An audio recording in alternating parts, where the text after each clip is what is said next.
Hello student, आज हम बात करने वाले हैं हिस्ट्री ऑफ माइक्रोबायोलॉजी।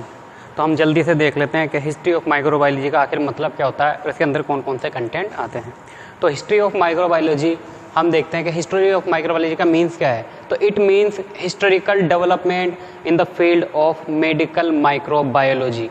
माइक्रोबायोलॉजी में जितने भी अचीवमेंट हुए हैं जब से स्टार्ट हुई तब से लेकर आज तक, उनको कहते हैं हिस्ट्री ऑफ माइक्रोबायोलॉजी। ये इसका दूसरा मतलब होता है milestone in the field of microbiology.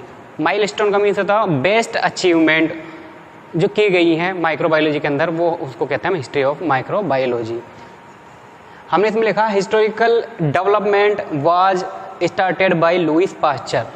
जो इसके हिस्टोरिकल डेवलपमेंट है वो सबसे पहले स्टार्ट किया गया था, ये वर्ड दिया गया था माइक्रोबायोलॉजी, ये वर्ड दिया गया था लुईस पास्चर के द्वारा। इसलिए इसकी शुरुआती हम कहते हैं कि इसकी जो माइक्रोबायोलॉजी की शुरुआत हुई है वो हुई है लुईस पास्चर से 1860 में।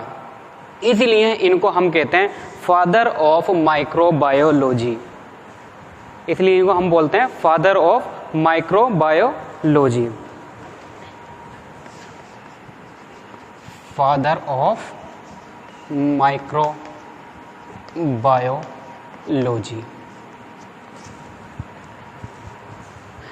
इसके अंदर बहुत सारे लोग ऐसे वैज्ञानिक रहे हैं, ऐसे माइक्रोबायोलॉजिस्ट रहे हैं जिन्होंने इसमें कंट्रीब्यूशन किया है। तो उसमें से जो फर्स्ट साइंटिस्ट हैं, फर्स्ट माइक्रोबायोलॉजिस्ट हैं वो हैं लुईस पास्चर। लुईस पास्चर का जन्म 1822 में और इनकी डेथ 1995 में फ्रांस में हुई थी। तो इनके बारे में देख लेते हैं हम थोड़ा सा जल्दी से। He was a trend chemist of France. ये फ्रांस में रहने वाले और केमिस्ट्री की फील्ड में एक माहिर साइंटिस्ट थे। Who their attention to the process of fermentation, जिनका अटेंशन गया फर्मेंटेशन की प्रोसेस पर, और उन्होंने बताया 1918 में कि ये फर्मेंटेशन की जो प्रोसेस होती है वो कैसे होती है और क्यों होती है। तो उन्होंने इसको इंक्लूड किया इसमें। इट इंक्लूड, क्या चीज़ इंक्लूड की गई है इसमें? The production of lactic acid in the sour milk. दूसरा, the production of alcohol in wine and beer. He said that this production is not spontaneous but is caused by presence of microorganism. तो ये पूरा उनका एक criteria था। इन्होंने बताया कि इस इन्वायरमेंट में होने वाली जितनी भी प्रोसेस हैं वो यूं ही नहीं होती हैं, बल्कि उनके पीछे माइक्रो ऑर्गेनिज्म का हाथ होता है। उन्होंने सब, उनका अटेंशन गया कि जब वो अपनी लेबोरेटरी में काम कर रहे थे तो उनका अटेंशन गया दही के ऊपर, और यानी फर्मेंटेशन की विधि के ऊपर, कि उन्होंने देखा कि दूध के अंदर खटाई डालने पर ये दूध सॉलिड हो जाता है, दही में कन्वर्ट हो जाता है। तो ये क्यों हुआ? उन्होंने इस चीज़ को डिस्कस किया, इस चीज़ पर रिसर्च की, और उन्होंने बताया कि उन्होंने देखा कि प्रोडक्शन ऑफ लैक्टिक एसिड इन सोर मिल्क, कि सोर मिल्क के अंदर लैक्टिक एसिड प्रोड्यूस हो रहा है। इसका कारण क्या है? तो उन्होंने बताया इसका कारण माइक्रो ऑर्गेनिज्म है।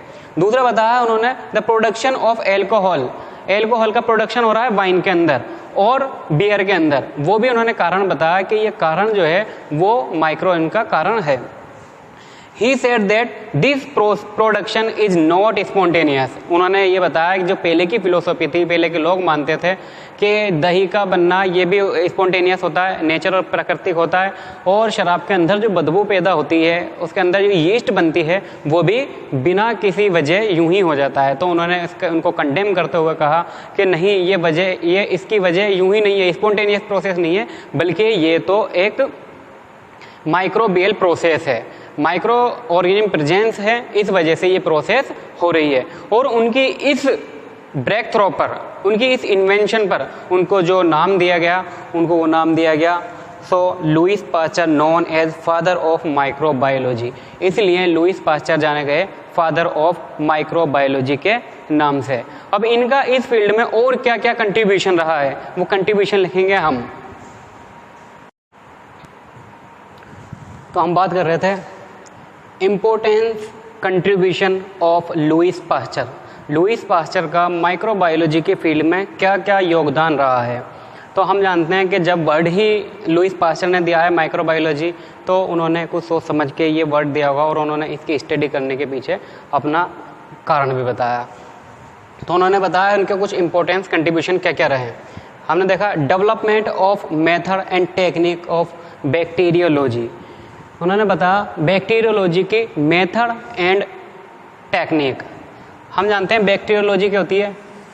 बैक्टीरियोलॉजी का मीन्स होता है study of bacteria, study of bacteria, study of bacteria यानी बैक्टीरिया की स्टडी कैसे करें। और हम जानते हैं कि उन्होंने बताया स्टेनिंग टेक्निक, जो स्टेनिंग टेक्निक है स्टेन करने के बारे में बताया उन्होंने, किसने बताया, और कल्चर के बारे में बताया कि हम बैक्टीरिया की कैसे कैसे स्टडी कर सकते हैं। दूसरा इसमें देखो introduction of sterilization technique. Sterilization technique के बारे में बताया कि जब इंस्ट्रूमेंट, आर्टिकल्स, सरफेस बैक्टीरिया से या वायरस से या ऑर्गेनिज्म से कंटामिनेटेड हो जाएं, इन्फेक्टेड हो जाएं, तो उनको हम कैसे स्टरलाइज करें। तो उन्होंने स्टरलाइजेशन टेक्निक के बारे में बताया। और मोस्टली उन्होंने जो डेवलप किए हैं उन्होंने बताया steam steriliser, autoclave and hot air oven. Steam steriliser और ऑटोक्लेव दोनों ही किस प्रिंसिपल पर काम करते हैं, ये मॉइस्ट हीट के प्रिंसिपल पर काम करते हैं। इसमें पानी का यूज किया जाता है, वाटर का यूज किया जाता है, जबकि हॉट एयर ओवन ये ड्राई हीट मेथड में आते हैं। ड्राई हीट मेथड, ये hot air oven as a micro oven, microwave जो होता है उसी को हम हॉट एयर ओवन बोलते हैं। उन्होंने स्टडी की एंथ्रेक्स पे, चिकन पे यानी चिकन पॉक्स, स्मॉल पॉक्स पे, कोलेरा एंड हाइड्रोफोबिया। हाइड्रोफोबिया हम जानते हैं, रेबीज को ही हम हाइड्रोफोबिया बोलते हैं। Introduce attenuated live vaccine. उन्होंने किसका बताया, एटीन्यूएटेड लाइव वैक्सीन को इंट्रोड्यूस किया, यानी उनका इंट्रोडक्शन कराया।